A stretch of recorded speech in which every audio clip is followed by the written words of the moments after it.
Nestled within the urban landscape of the busiest intersection in Toronto lies Ryerson University.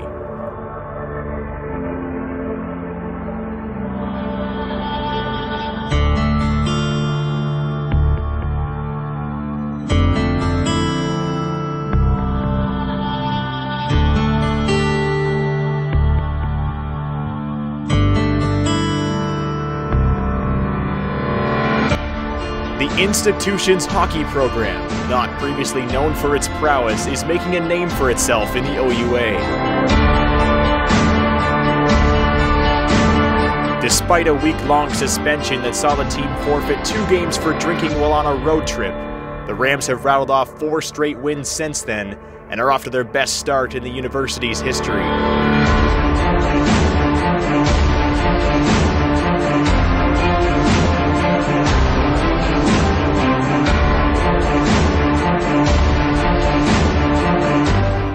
Beneath the roof of a palace that once played host to some of the greatest moments in hockey history, a head coach 7 years into his rebuild, a captain playing in his final year as a Ram, and a squad of veterans and rookies have begun to write their own story. This is Rams All Access.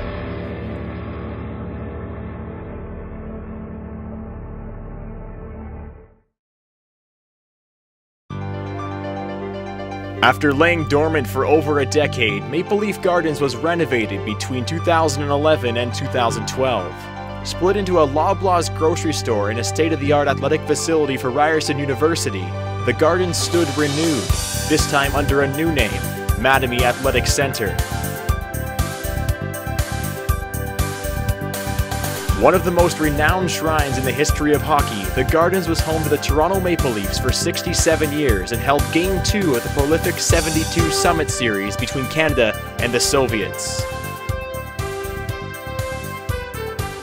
You know, it's a lot of fun being a Maple Leaf fan myself, growing up and always watching the Leafs, and you know, getting to play here. It's almost like a dream come true getting to play Maple Leaf Gardens. My grandpa worked at the Maple Leaf Gardens for 30 years. My dad played here when he played for the Marlies when they were a junior team. I've basically lived in this rink like my whole life. Like my first stitches I got on my finger, I got it caught in the Maple Leaf Gardens penalty box door. So it's kind of like a full life story for me.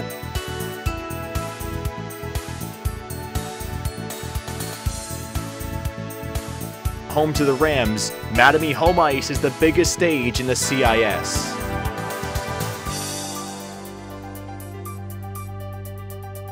When they came at me, like, trying to recruit, it was just like a no-brainer. This facility is amazing. I don't think there's a better arena in the CIS, hands down.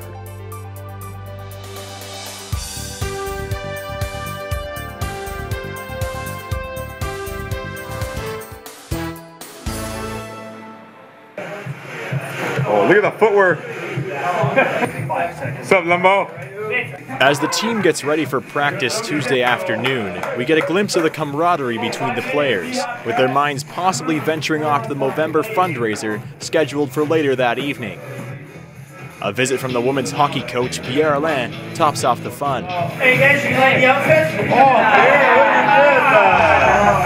Wow. Where's the mustache? It's gone. My wife is here this week.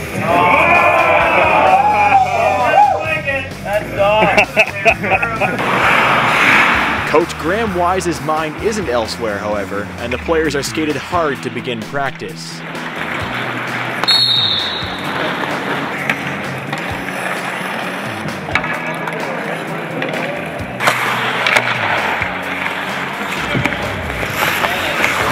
Forward Mitch Gallant gives his unbiased opinion of who should be on the power play unit and asks his teammates for their thoughts. What do you think of this lackluster performance on the power play by the red line today? I mean, yeah, for sure. I mean, Wisey's letting us down a little bit today. He's being a little selfish. I think honestly we need a guy like Mitch Gallant out there that's going to go right to the net and that's going to get the greasy goals for us. I've been saying that for years. What do you think of number 25, Mitch Gallant? Just sitting on the bench the last 10 minutes here, you know, he's eager to play, he's ready to get out there. You know, he's a bona fide goal scorer, and, you know, we're just not using him today. What do you think of that? That guy was the go-to guy in PLK. You know, he's definitely got all the tools. had a little bit of a rough stretch for the last little while, but you know, I think when he gets his chance, he won't be disappointed. Let's see with the hands on this kid. Oh, God. The team ends practice with a shootout, and defenseman Peter Herman-Gildo lets the chirps fly. This is Pastor's favorite drill. Let all the pucks go in.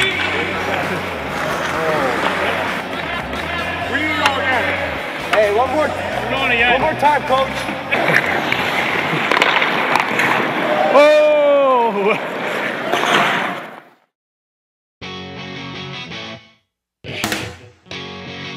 Later that evening, Butlers and Mates kicks off. The Movember fundraiser at Grace O'Malley's is put on by Rams defenseman Mark Corbett. This is an event we started about 3 years ago. It was something that I just kind of thought would be fun for the guys. Now by the third year, it's definitely turned into a public event. Last year was country themed. This year we thought we'd spruce it up a little bit. We got all the guys wearing suits tonight. We're loving this. We thought it'd be a great idea. We put it together, and every year it just keeps getting better and better, raising more money, building an amazing relationship with the Rams. As the players file in throughout the evening, they get to unwind with their teammates and enjoy the night. The event is a great example of the impact the players have not only on the ice, but in their community as well. And by the end of the night, they will raise over $1,300.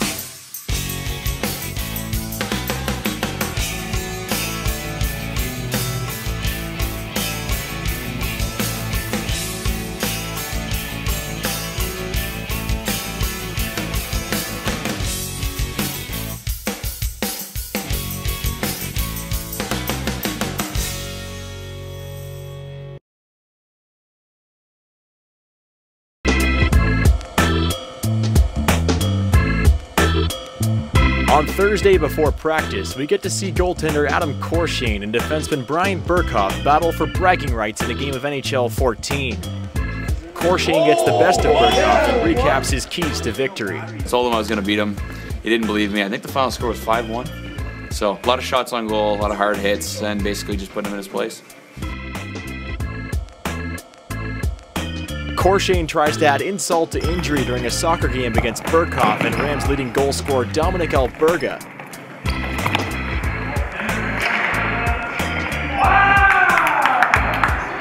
But it's Corshane's teammate Matthew Andriacci who steals the show with an early tally, a big save, and a late goal to solidify the W.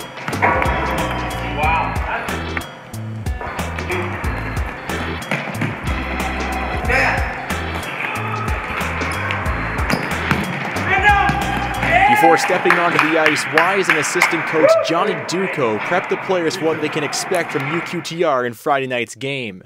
When we talked about attacking their zone and getting two forwards to go hard to the net, all right? And then look for our D coming up for a quick shot on the net. That's so we can get traffic in front. That's so we can bang away at rebounds. That's where you can make those little cross-ice passes. Get the goalie moving laterally, all right?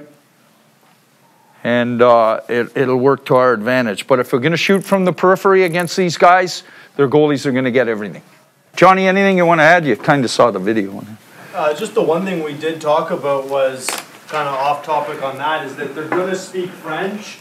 Guys are going to get frustrated when you don't always know what they're talking about. Accept it, put it behind you, and don't worry about it. We're coming looking for 2 points, and that's all that matters. So don't get all worked up when they're speaking French and you don't know what they're saying.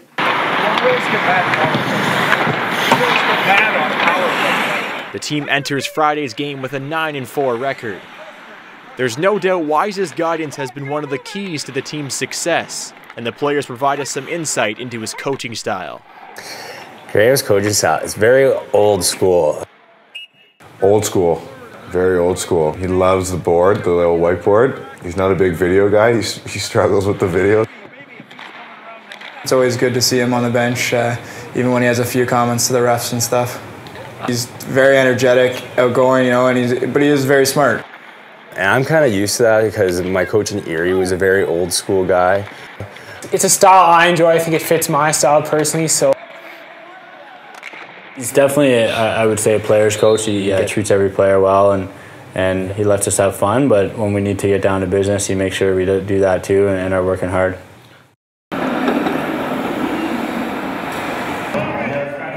Friday night's game draws quite a bit of fan support, and the players go through their pre-game stretches and pump themselves up.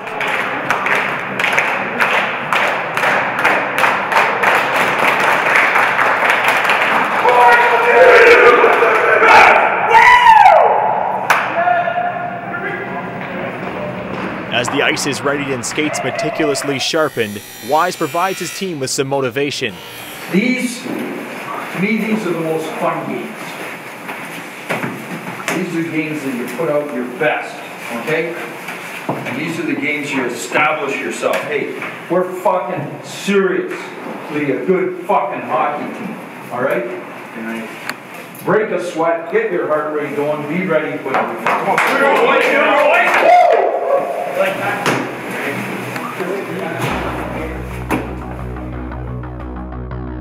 We knew that they're a top team in the league, and it was a big game for everyone, and we wanted to try and prove ourselves against them and prove that we're a good team.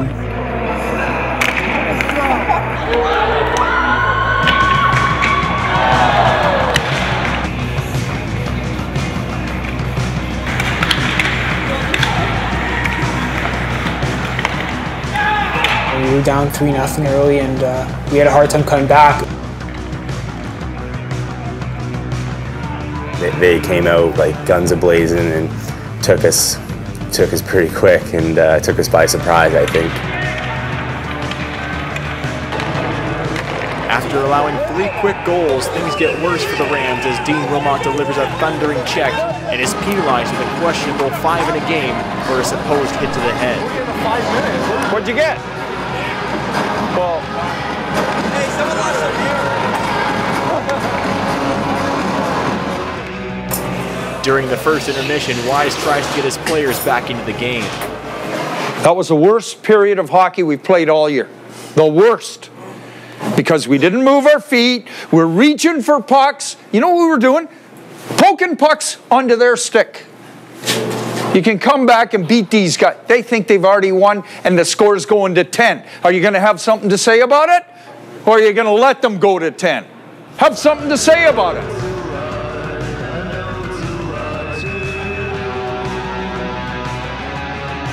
We knew they were going to be good, but we didn't really know how good they were going to be. The second, third periods are really good periods, and I think we're right there with them, if not better.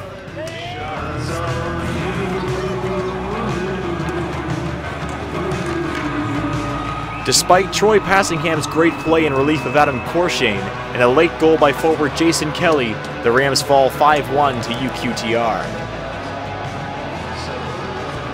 After the game, Wise reminds the team of their chances to bounce back the following day against Concordia. Go home, get a good night's rest. We're going to finish the first half with a W. All right? We're going to finish the first half with a W. Okay? You got to see, you got to take this game and learn from it. Okay? And you can be there. Right? For 2 periods, you were there. So, be here at 1 o'clock, 2:30. Sometimes it's not going to go your way, and you got to be able to let it go, put it behind you, and learn from it, and be ready to go the next night. The players leave Mattamy with tomorrow's opportunity on their minds.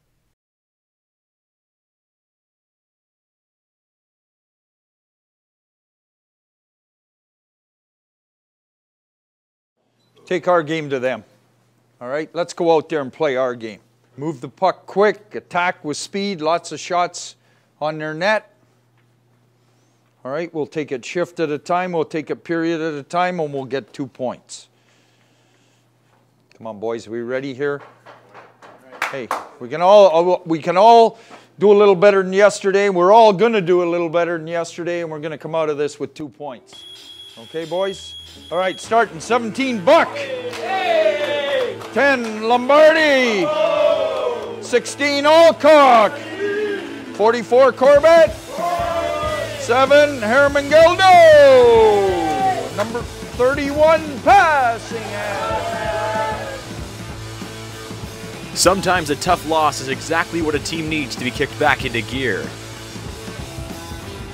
You either win and you're up and you got to keep it going, or you lose, you forget about it that night, and it's a new day the next day. Just like as a redemption, you got to stick to whatever works. You can't really change anything up. It's evident the Rams are ready today as they outwork Concordia right out of the gate and score their first goal just 3 minutes into the game, courtesy of Mitch Gallant.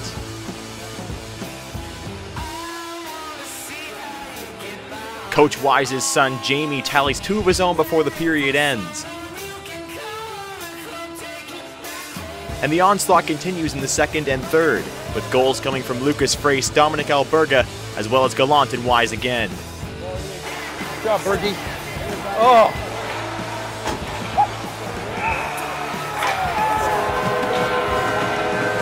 UPTR kind of gave us a little bit of an edge on Concordia because we knew how they were going to play.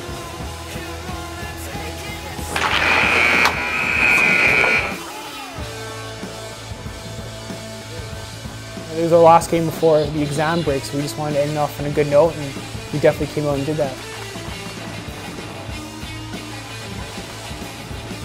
Buck. Ollie-cock. Where to go with? Good job. Good job, Alberga. We got no freebies on the second half. But hey, you know what? Let's put it this way. It's been an interesting first half, but I really think, you know, it shows a lot of credit for you guys to be able to go through some of the adversity. And, you know, we didn't have a great game last night, but we bounced back today, get 2 points, and finish off the first half. I know it's the best since we've been here that a Ryerson team has finished at Christmas time, so it's a real feather in your cap. A group of men who at some point in their lives had hopes of turning a passion into an occupation have been brought together at Ryerson University by different factors. Ryerson gives us the chance to keep playing and keep working at our game, so maybe one day we can pursue that dream of still playing, because I know every guy who still plays wants to one day be able to play in the NHL. You know, it's fun coming every day, and you get to go to school and live in Toronto. Like, you can't really ask for much more. You're just playing because you enjoy it. It's showing up at the rink every day, and I think that's what just brings me back each year is the group of guys that you enjoy and trying to achieve one goal.